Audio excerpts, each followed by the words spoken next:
안녕하세요. 꿈부 최은주입니다. 요즘 저희 사무실로 상담을 오는 3040 무주택자분들의 공통된 질문이 무엇이냐 하면요. 영통? 거기 많이 오르지 않았을까요?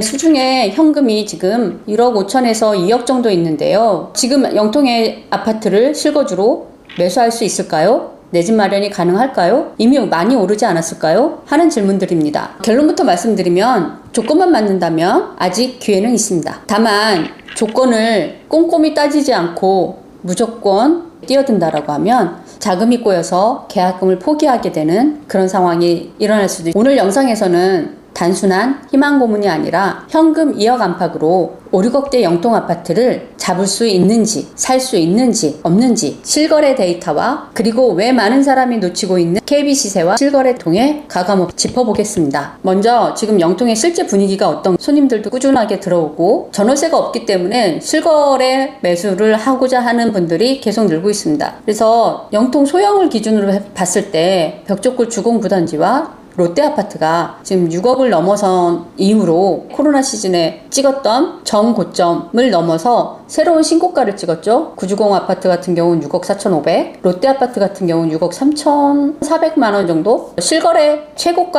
신고가를 넘어섰습니다. 대장 단지들이 이렇게 신고가를 찍고 있다는 것은 나머지 단지들도 바닥을 다지고 있다는 명확한 신호입니다. 30대에 마련하는 사회초년생들의 현금 자금은 항상 타이트하죠. 타이트해요. 실거주 자금이 자금이 타이트한 우리들에게 중요한 건 뭐냐면 이 대장단지 뒤따르고 있을 5억대 아파트들 그 다음으로 올라갈 만한 그 다음 아파트가 무엇이냐, 그걸 알아보는 거거든요. 벽족골 주공부단지를 뒤따라가는 아파트라고 하면 원래는 벽족골 두산 우성 한신이, 그리고 벽족골 8단지 주공, 아니면 신나무실 5단지 민영이라고 그랬죠. 예전에는 민영이라고 했는데 신성 신안 지는 쌍용, 이 아파트들이 이제 뒤따라가야 되는데 지금 리모델링 이슈가 있어요. 그쪽에는 리모델링이 있다 보니까 이주에 대한 부담감이 있어서 그쪽으로 실거주자 매수 상대적으로 덜 가는 거죠. 그래서 지금 벽족골 주공 9단지 롯데에 이어서 그 다음으로 가는 단지가 영통 포레파크원, 청명마을 주공 이 아파트들이거든요. 그러면 영통 포레파크원 25평 5구 타입의 경우 지난 2021년도에 최고점은 6억 원이었고 현재 KB 시세는 4억 8,500만 원입니다. 평균 네이버 매물 평균 시세는 5억 2천만 원이거든요. 청명마을 주공 4단지의 21년도 최고점은 6억 3천만 원이었어요. 근데 지금 현재 네이버 KB 시세 같은 경우는 5억 2,500만 원, 그리고 네이버 평균 매물 같은 경우는 5억 5천 정도에서 이제 형성되고 있거든요. 그렇다고 하면 이 두 단지 모두 정고점 대비 아직 남아있는 구간이 있는 거죠. 이 남아있는 구간이 5천에서 8천만 원 정도 있단 말이에요. 그러면 이 마진을, 안전 마진을 가지고 지금 집을 살 수 있는 거죠. 이미 벽족골 주공 9단지나 롯데 같은 경우는 정고점을 뚫고 갔단 말이에요. 물론 지금 다시 시장이 돈다라고 했을 때, 다시 돈다라고 하면 물론 1급지 애들이, 가던 애들이, 상급지 애들이 빨리 가고 조금 더 크게 가고 하는 건 있어요. 근데 내 자금이 타이트할 경우, 내 자금이 이 정도밖에 없어, 1억 5천에서 2억 안쪽으로 있을 때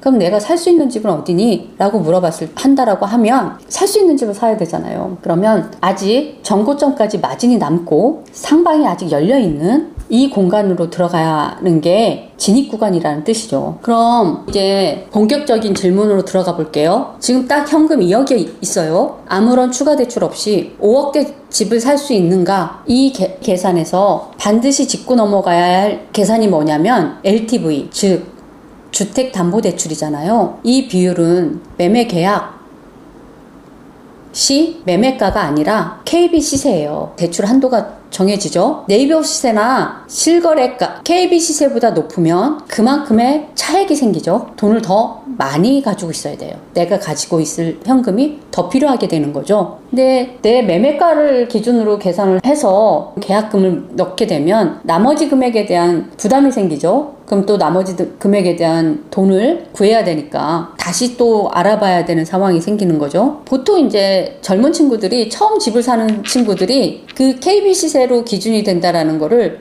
잘 모르고 있는 경우가 많아요. 매매가가 기준이다 생각하고 매매가를 기준으로 계산을 하는 거죠. 그래서 나는 6억에 70% 6, 7에 42, 4억 2천만 원이 대출이 나오고 나머지 8천만 원, 1억 8천만 원이 있으면 집을 살 수 있겠구나 라고 계산을 했다가 그게 아니라 6억이 원을 매매가로 계산을 하는 게 아니라 청명마을 주공아파트 같은 경우는 5억 2,500만 원으로 계산을 해야 된다는 얘기예요. 그럼 그 차액이 생긴단 말이지. 그 차액 범위가 더 커지는 거지. 자, KB시세 기준으로 대출 금액을 계산해 보셔야 된다는 거 기억하시고요. 두 단지 계산해 볼게요. KB시세 4억 8,500만 원, KB시세 4억 8,500만 원의 70%는 최대 3억 3,950만 원 까지 나옵니다. 매수 가격 5억 2천만 원을 기준으로 했을 때 대출금을 빼면 순수 필요한 자금이 1억 8,050만 원. 여기에 취등록세, 중개수수료, 법무사 비용, 이 부대 비용들이 더하면 1,300만 원 정도 필요하거든요. 대략. 그럼 전체 필요 자금이 1억 9,350만 원. 2억 원 안쪽으로 인테리어 비용을 배제했을 때 필요한 금액이죠. 청명마을 주공아파트를 기준으로 봤을 때 KB시세 5억 2,500만 원, LTV 70 계산해보면 최대 3억 6,750만 원이 필요한, 대출이 나와요. 3억 6,750만 원. 실제 매수 가격이 5억 5천만 원이다 라고 계산을 해보면 대출금을 뺀 나머지 금액이 1,250만 원 현금이 필요하죠. 여기에 부대비용 1,375만 원 정도 계산을 해보면 총 필요한 현금이 1억 9,625만 원 정도 돼요. 두 단지 모두 2억 원 안팎이면 내 집 마련이 가능하죠. 인테리어 비용 빼고 충분히 매수 사정권에 들어옵니다. 순수하게 모아둔 현금이 1억 7, 8천만 원이라고 하면 소액 지인 찬스라든지 회사 대출이라든지 이런 걸 이용을 해서 인테리어 비용까지 계산을 해보면 충분히 내 집 마련이 가능합니다. 현실적으로 가능한 숫자죠. 근데 여기서 그냥 LTV만 계산해보면 충분히 가능한 계산이 나와요. 그러나 DSR이라는 우리 LTV 70%에다 DSR 40 이 계산이 들어가는 거죠. LTV 70%만 계산한다 그러면 집값의 30%만 있으면 내 집 마련이 가능하겠다 라고 이렇게 편하게 생각을 하시는 분들이 계신데 여기에 DSR 40%가 들어가다 보니까 LTV 대출의 담보 한도가 나온다고 해도 소득이 우리 원리금 낼 계산이 안 나온다라고 하면 또 대출금 줄게 되거든요. 그러니까 내 소득에 따른 상환 능력이죠. 요거에 따라서 또 대출 금액이 계산이 돼요. 아무리 집값 대비 LTV 담보 대출이 나온다고 해도 내 소득이 낮으면 대출금이 적게 나옵니다. 청명주공 4단지 기준으로 연으로 30년 원리금 균등 상환을 기준으로 3억 6,750만 원을 빌린다. 이 경우 매달 갚아야 하는 원리금이 175만 원입니다. 연간으로 따지면 1,100만 원. DSR 40%를 충족하려면 기존 대출이 전혀 없다는 가정하에 개인 또는 부부 합산 세전 연소득이 최소 5,250만 원은 되어야 된다는 계산이 나오죠. 마이너스 통장이나 기존 대출이 있다면 필요소득 기준은 6, 7천만 원이 됩니다. 연소득. 우리가 정말 내 집 마련을 할 수 있을까? 30대 초반에 계약했던 건을 실제 사례를 한번 소개해 보겠습니다. 이 부부의 상황은 이랬습니다. 대기업은 아니었고 중소기업 맞벌이 부부로 합산 소득은 연 8천만 원 정도. 전세 만기를 앞두고 모아둔 돈으로 어떻게든 내 집을 사야겠다. 전세는 없고 월세는 점점 오르고 있고 이런 상황에서 내가 선택할 수 있는 방법, 내가 살 수 있는 집, 그런 집을 찾아서 바운더리가 있잖아요. 내가 회사로 출퇴근할 수 있는 거리에 있는 지역에 내가 감당할 수 있는 원리금 규모의 집을 내가 감당할 수 있는 원리금 규모라고 하면 집값 규모도 거의 10대 정도 되거든요.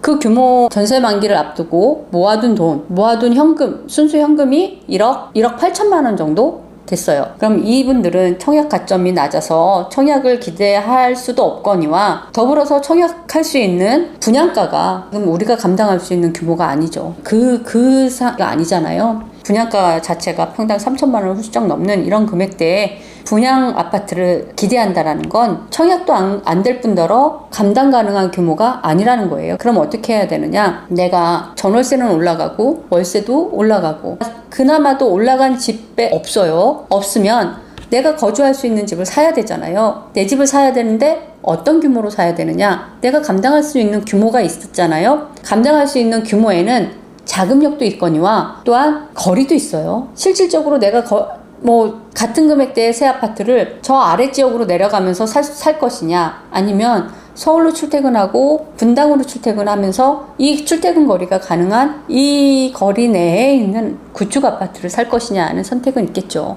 그러면 내가 가능한 금액의 집을 마련할 때, 그럼 이분들은 1억 8천만 원의 자본금을 가지고 살 수 있는 집을 계산을 해봐야죠. 처음 이제 사무실을 들어왔을 때 내자가 가진 돈으로 살 수 있는 집이 어느 정도일까요? 였거든요. 무주택자니까 생애 최초 정책 대출을 이용할 수 있죠. 70% 대출을 이용할 수 있고, 그러면 5억 중반대 매물을 타겟으로 봤을 때 청명마을 주공 4단지를 계산을 했을 때 KB 시세 기준 대출 3억 6,750만 원이 나오고, 나머지 부부가 모아둔 현금 합산 소득이 8천만 원대니까 LTV 70%는 나와요. 더불어 DSR 40 거뜬히 넘어가죠. 아주 안정적으로 이 대출이 나왔어요. 보유하신 현금 1억 8천만 원으로 충분히 집을 살 수 있었습니다. 살 수 있는 계산이 나오죠. 수리비용까지 해서 나머지 비용에 관련해서는 부족한 금액이 있다라고 하면 그 나머지 금액은 지인 찬스라든지 아니면 신용대출 약관, 아니면 보험 약관 대출, 이런 것들로 잠깐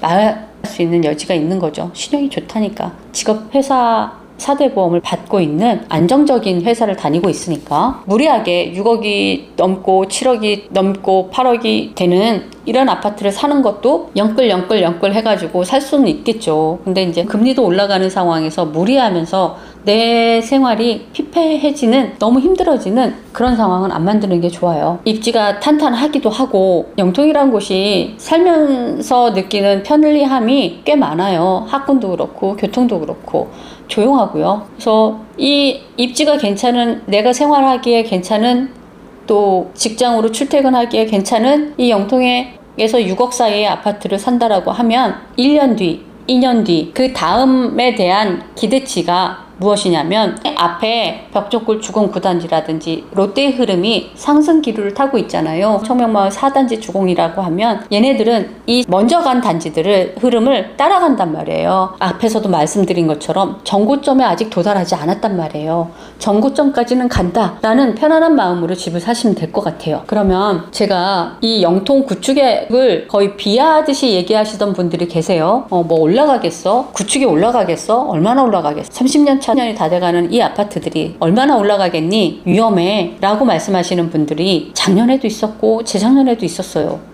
22년부터 떨어지기 시작한 이 아파트가 복구를 하지 못하니 계속 뭐 그 자리겠지 라고 말씀하시면서 대출이 더 수월했음에도 불구하고 대출을 이용하지 않고 집을 안 사셨단 말이에요. 그러면 얘네들이 이만큼 올라오기까지의 시간이 있죠. 그럼 이만큼 올라오기까지의 시간하고 그 다음에 정고점까지 올라가는 시간이 어디가 더 빠를 것 같아요? 더 짧아질 것 같아요. 이제 앞으로는, 그 동안에는 전월세가 있었어요. 전월세가 좀 널널하게 있었다라고 하면 지금은 전월세가 없단 말이에요. 없는 정책으로 만들고 있죠. 오늘 이재명 대통령께서 부동산 정책을 발표하셨죠. 이 건에 대해서는 다시 말씀드리겠지만 전세는 없어져야 되는 제도라고 말씀을 하셨어요. 그러면 전세를 없애겠다라는 취지로 정책을 계속 펼치시겠죠. 정책을 만들어 가실 거란 말이에요. 그러면 우리는 전세 없어, 월세는 올라가, 그러면 지방으로 가거나 내 집을 사지 못하는 사람들 같은 경우는 계속 밀려나간단 말이에요. 밀려나가는 와중에 그래도 마지노선이라는 곳이 있단 말이에요. 이 마지노선에 있어서는 내가 가능한 그 집을 어떻게든 사놓는 게 맞다라는 얘기예요. 집값이 올라가든 안 올라가든의 문제에 있겠지만 입지가 수도권에서 이만큼의 편리함을 가지고 있는, 이만큼의 학군과 이만큼의 교통을 가진 아파트라고 하면 떨어지더라도 반등이 분명히 올 수 있다라는 거죠. 2억 안팎의 자산과 이를 감당할 수 있는 안정적인 소득과 정책 대출 조건이 맞는다면 영통에 5억에서 6억 사이의 소형 아파트, 이걸 내 집 마련으로 할 수 있는 문은 분명 열려 있습니다. 앞서 소개해드린 영통 포레파크원과 청명마을 주공 아파트 외에 벽족골 8단지 주공이라든지 5단 신나무실 단지라든지 아니면 또 쌍용이라든지 이런 아파트들이 있거든요. 아직 정고점 대비 아직 메워야 할 구간이 남아있는, 여백이 남아있는 안전한 저평가 구간이기 때문에 마음 편하게 매수하셔도 될 것 같습니다. 하지만 부동산 시장 흐름상 이러한 진입의 창문이 언제까지 열려 있을지는 몰라요. 대장 단지들이 먼저 올라가고 결국 하위 단지들도 따라 올라가게 돼 있는 갭 메우기 시장이 가장 중요한 첫 단추는 인터넷 서칭이 아니라 내 진짜 세전 소득과 현재 부채 상황을 넣었을 때 KB 시세 기준으로 가능한 대출 한도가 실제로 얼마까지 나오는지 냉정하게 계산해 보는 겁니다. 현재 내가 가진 자금과 소득으로 영통으로 진입이 정말 가능한지, 만약 가능하다면 어떤 단지를 어떤 자금 구조로 매수를 할 것인지, 들어가는 게 안전한지 구체적인 로드맵이 필요하시다면 주저하지 마시고 아래 댓글이나 더보기란의 링크를 통해서 상담을 신청해 주시기 바랍니다. 오늘 영상이 도움되셨다면 구독, 좋아요 부탁드립니다. 지금까지 수원 내 집 마련 전문 공인중개사 꿈부 최은주였습니다. 감사합니다.